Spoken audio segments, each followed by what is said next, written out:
అమరావతిలో 10 ఎకరాల్లో హడ్కో convention centre ఏర్పాటవుతుంది. వర్షాలకి రహదారులపై కోమటిరెడ్డి దెబ్బతిన్న రోడ్లకు సంబంధించి ఆరా తీశారు. అయితే ఏపీలో 17 మంది సర్కారీ లాయర్లపై ఇలాంటి వార్తలన్నింటినీ కూడా 30 సెకండ్స్ ఫుల్ న్యూస్ లో ఇప్పుడు చూసిద్దాం. అమరావతిలో హడ్కో కన్వెన్షన్ సెంటర్ ఏర్పాటుకు హడ్కో బోర్డు ఆమోదం తెలిపింది. సిఆర్డీఏ ఇప్పటికే గుంటూరులో కేటాయించిన 8 ఎకరాలు కొనుగోలు చేసేందుకు హడ్కో బోర్డు ఆమోదించింది. మరో 2 ఎకరాలు కూడా సిఆర్డీఏ కేటాయించాల్సి ఉందని హడ్కో బోర్డు తెలిపింది. ఒక్కో ఎకరం 4 కోట్ల రూపాయలకు కొనుగోలు చేయడానికి ఆమోదించింది హడ్కో బోర్డు.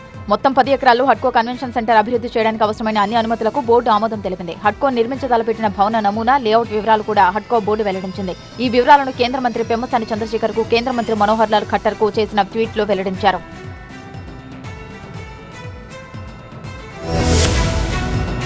ఏపీలో 17 మంది పబ్లిక్ ప్రాసిక్యూటర్లు, అదనపు పబ్లిక్ ప్రాసిక్యూటర్లపై వేటు వేసింది. నిబంధనలను ఉల్లంఘించిన కారణంగా ఈ చర్యలు తీసుకున్నట్లు ప్రభుత్వం ప్రకటించింది. రాష్ట్ర వ్యాప్తంగా వివిధ కోర్టుల్లో పనిచేస్తున్న 2 పీపీలు, 15 మంది ఏపీపీలను తొలగిస్తూ హోంశాఖ ముఖ్య కార్యదర్శి కుమార్ విశ్వజిత్ ఉత్తర్వులు జారీ చేశారు. పబ్లిక్ ప్రాసిక్యూషన్స్ డైరెక్టర్ చేసిన సిఫార్సులతో ప్రభుత్వం ఈ చర్యలు తీసుకుంది. ఈ 17 మంది గత ప్రభుత్వ హయాంలో దిగువ కోర్టులో 3 ఏళ్ల కాలపరిమితితో పబ్లిక్ ప్రాసిక్యూటర్, అదనపు ప్రాసిక్యూటర్ గా పనిచేసేందుకు నియమితులయ్యారు. ఇప్పుడు వీరిని బాధ్యతల నుంచి ప్రభుత్వం తొలగిస్తూ కీలక నిర్ణయం తీసుకుంది.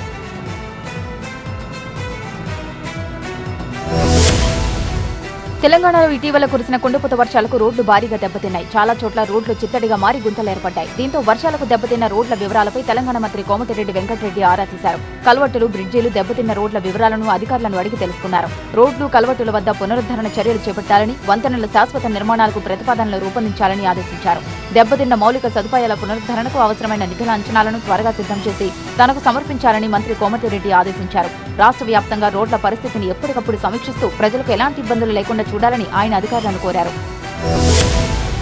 శ్రీ దుర్గా మల్లేశ్వర స్వామి దేవస్థానంలో జరిగే దసరా ఉత్సవాలను ప్రతిష్టాత్మకంగా తీసుకుని అన్ని ఏర్పాట్లు చేస్తున్నామని రాష్ట్ర దేవాదాయ శాఖ మంత్రి ఆనం రామనారాయణ రెడ్డి అన్నారు. 1 టౌన్ బ్రాహ్మణ వీధిలోని జమ్మిదొడ్డిలో దసరా ఉత్సవాలపై సమీక్ష నిర్వహించి ఉత్సవాల నివేదికను పరిశీలించారు. గతం కంటే ఘనంగా దసరా ఉత్సవాలు నిర్వహించేందుకు సర్వం సిద్ధం చేస్తున్నామన్నారు. సీఎం చంద్రబాబు ఆదేశాలతో అన్ని చర్యలు తీసుకుంటున్నామన్నారు. మూలా నక్షత్రం, విజయదశమి రోజు ప్రతి భక్తుడికి లడ్డూ ప్రసాదాన్ని ఉచితంగా అందిస్తామన్నారు.